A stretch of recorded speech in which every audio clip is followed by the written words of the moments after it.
Hey everyone, welcome back to Psych to Learn channel. We have talked about different personality types, but we never really dive deep into introverts. And honestly, introverts are not so bad. Today, we're going to figure out which type of introvert you are. There are so many different ways to be an introvert, and it's all about figuring out what makes you tick. Grab your coffee, your tea, your kombucha, whatever your thing is. I've literally got my iced matcha latte right here, and let's get into it. Okay, let's start with one of the most common types, the social introverts. Now don't confuse this with being an extrovert. Social introverts enjoy socializing, but in a chill way. You'd rather hang out with a few close friends at someone's apartment than be at some crazy, loud party. If you find yourself perfectly content at a small gathering or having one-on-one conversations, then this might be you. But too much loud, crowded, or overstimulating socializing? I feel that. That's where you start to feel drained. Social introverts enjoy connecting with others. They just need balance.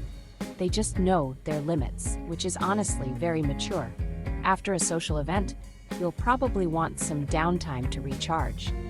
You can be an introvert who loves hanging out with people, but needs a moment to recover afterward.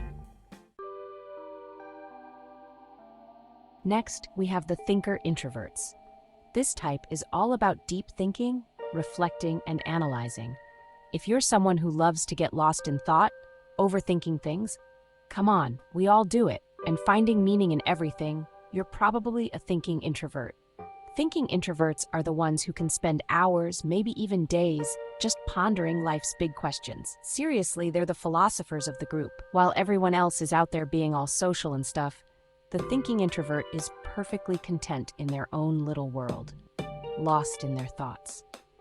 They're the ones who come up with the big ideas, the ones who challenge the status quo. They're the innovators, the inventors, the ones who make us see the world in a whole new light. You probably find solace in a quiet space with a notebook or your favorite book. The world needs those thinkers. Okay, let's talk about the anxiety introverts. This one can be a bit tricky because anxiety often gets mixed up with introversion. Anxious introverts, like the name suggests, experience social anxiety. You might feel overwhelmed in unfamiliar situations or when you have to engage in large groups, even if you to be social. It's like this inner battle. You want to connect with people, but your anxiety is like, nope, not today.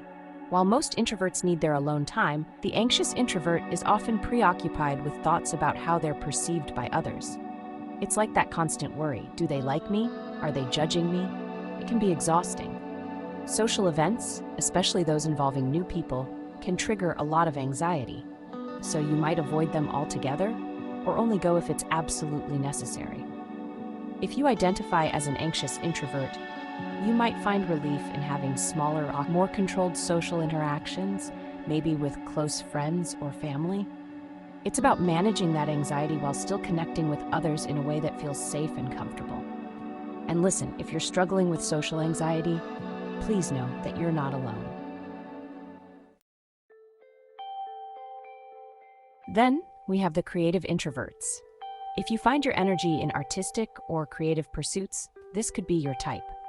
Creative introverts thrive in solitude because they need space and peace to unlock their creativity.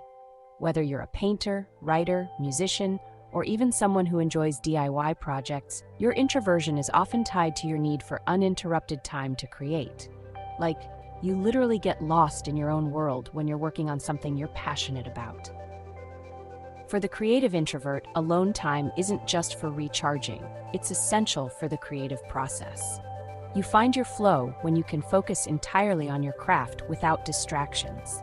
When the world gets too loud, your inner world becomes your sanctuary. And when you finally do create something, it's like magic. Next up is the shy introverts. Shyness is often confused with introversion, but they're not quite the same thing. While both shy and introverted people might prefer being alone, shy introverts struggle with initiating social interactions due to fear of rejection or not knowing what to say. It's like that feeling of, what if I say something stupid? What if they don't like me? Shy introverts feel self-conscious in social settings, especially in new environments. They might avoid eye contact or retreat into themselves in public places, even if they want to connect. It's not that they're trying to be rude or standoffish. They just genuinely struggle with that initial interaction. This doesn't mean they're antisocial, just that they find it challenging to put themselves out there. They might need a little extra encouragement, a little extra time to warm up to new people. But once you get to know a shy introvert, they're some of the most genuine, kind-hearted people you'll ever met. Lastly, we have the restrained introverts. These introverts tend to be more reserved and less likely to express their emotions or desires. They're not trying to be mysterious or anything, they just process things internally. They are cautious, methodical, and often take their time making decisions. They'd rather weigh all their options, think things through carefully, and then make a decision. They can appear calm and composed, but they may take a long time to warm up in social situations. Restrained introverts don't necessarily dislike people, but they prefer to observe before jumping into conversations. They're the type to sit back, listen to what everyone else has to say, and then offer their own thoughtful perspective. They tend to be patient and often think before they act or speak, which can make them appear mysterious or even aloof to others. They're deep thinkers, and they like to take their time. So, there you have it, 6 different types of introverts. Which one are you? Or maybe you identify with more than one. Honestly, I feel like we all have a little bit of each type in us. Remember, introversion is complex, and there's no right or wrong way to be introverted. We all have our own unique blend of traits and behaviors. If you found this video helpful, let me know in the comments which type of introvert you are, or if you have a different type we didn't mention. And don't forget to like and subscribe for more deep dives into personality and self-awareness. Bye!